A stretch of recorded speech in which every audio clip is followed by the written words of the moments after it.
তো নমস্কার বন্ধুরা, আশা করি সবাই ভালো আছেন।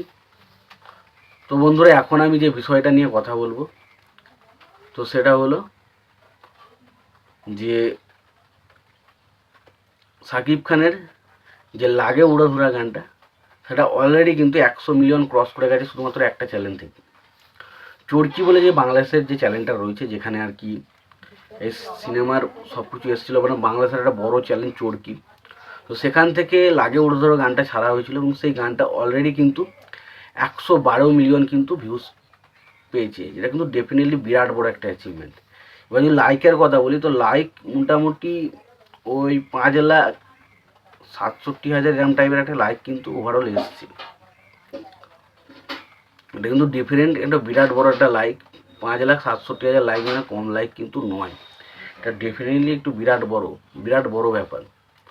তো এটা দেখে একটা জিনিস তো প্রমাণ হয়ে যাচ্ছে যে বাংলা গান যদি আপনি সেরকম বানান বা সেরকম কিছু থাকে গানের মধ্যে যে মানুষদের বারবার শুনতে ইচ্ছা করে, তো সেই গান কিন্তু অবশ্যই মানে ভালো রকম ভিউজ কামাতে পারে। যেমন আমরা কি দেখি এখন এই মুহূর্তে বাংলা ছবির কোনো গান হয়তো 1 লাখ, 5 লাখ, 15 লাখ, 20 লাখ, খুব বেশি হলে 3 million, 4 million, 5 million, 10 million views হচ্ছে আমাদের এখানকার গান। কিন্তু একটা টাইমে দেবদার বা জিদ্দার গানগুলো ভালো করে ভিউজ দেখবেন, সেখানে মোটামুটি প্রায় 80 million, 102 million, 108 million, 106 million, 70 million, 80 million এরকম কিন্তু ভিউজ হয়েছে।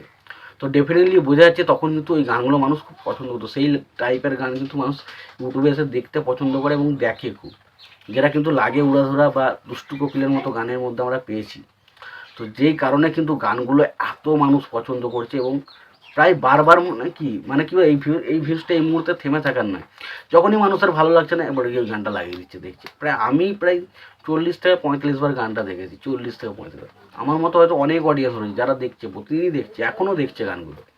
তো তার পাশাপাশি হচ্ছে গানটা হচ্ছে রিলস, কী পরিমাণ রিলস হচ্ছে বুঝতে পারি। যখনই মানুষ রিলস দেখছে, গানটা ভালো লেগেছে, তো গিয়ে ইউটিউবে একটু চেক আউট করে দেখে আবার গানটা, তো তখন আবার এসে আবার দেখছে। তো বুঝতেই পারছেন একটা রিলস আসার পর সেই গানটা ভাইরাল হতে আরও কত সুবিধা হয়েছে। এবং তার পাশাপাশি শুধু গানগুলো নয়, পাশাপাশি শাকিব খানের কথা বলতেই হবে, কারণ শাকিব খানের যে স্টারডাম, সেটা বোঝায় যে তার গানগুলোর ভিউজ দেখলে আমরা বুঝতে পারি, এবং তার পাশাপাশি তার ছবির বক্স অফিস দেখলে অবশ্যই বোঝা যায়।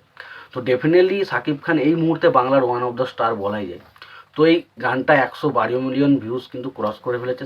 এই বিষয়টি নিয়ে তোমাদের কি মতামত রয়েছে, তোমরা অবশ্যই কমেন্ট বক্সে কমেন্ট করে জানাতে পারো। তোমাদের যদি ভিডিওটি পছন্দ হয়ে থাকে, লাইক, কমেন্ট, শেয়ার করতে ভুলো না। চ্যানেলটি যদি নতুন হয়ে থাকে, অবশ্যই চ্যানেলটি সাবস্ক্রাইব করে নিয়ে পাশে বেল আইকনটা অবশ্যই প্রেস করে দিও। ভালো থেকো, সুস্থ থেকো, দেখা হচ্ছে পরে ভিডিও।